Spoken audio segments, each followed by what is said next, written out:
The Bureau of Health investigates the death of one man. What's taking so long to solve the mystery? Now you're wondering who would have such a grievance they'd want to harm these people. This is the largest single-dose arsenic poisoning that we have on record in the world.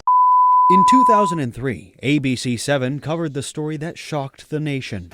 20 years later, we're back in New Sweden to revisit the case of the Gustav Adolf Lutheran Church arsenic poisoning. On Sunday, April 27, 2003, Daniel Bondenson poisoned 16 members of the Gustav Adolf Lutheran Church by mixing arsenic into the church's coffee, sending all 16 to the hospital. One man, Walter Reed Morrill, died. To this day, authorities are still baffled by the case.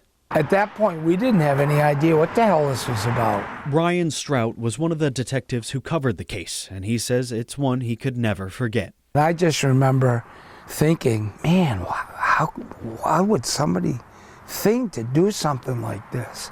Over the course of the day, all church members who had been poisoned arrived at Kerry Medical Center for treatment. A few needed to be transferred to Bangor due to their critical condition.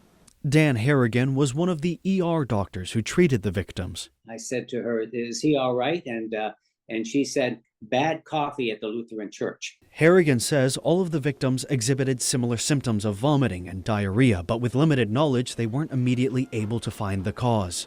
Through testing, medical analysis determined the cause to be arsenic a day after the poisoning. Today, Harrigan maintains Bondenson never wanted to kill anyone. Those we spoke with say Bondenson felt extreme guilt for his actions. 5 days after the poisoning, Bondenson committed suicide. He just wanted to sort of give some people a bellyache, and he unfortunately, I was so distraught at what he had done that about 5 days later, he put a gun to his chest and shot himself.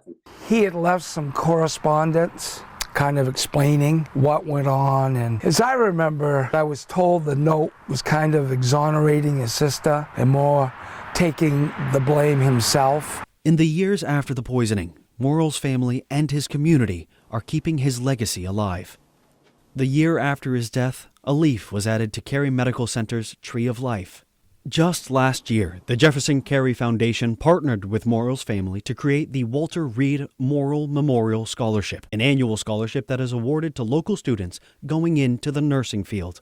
We reached out to Morrill's family to talk about how his legacy has been continued, but they declined, stating his death is something they would prefer not to remember, but they can never forget. Back to you.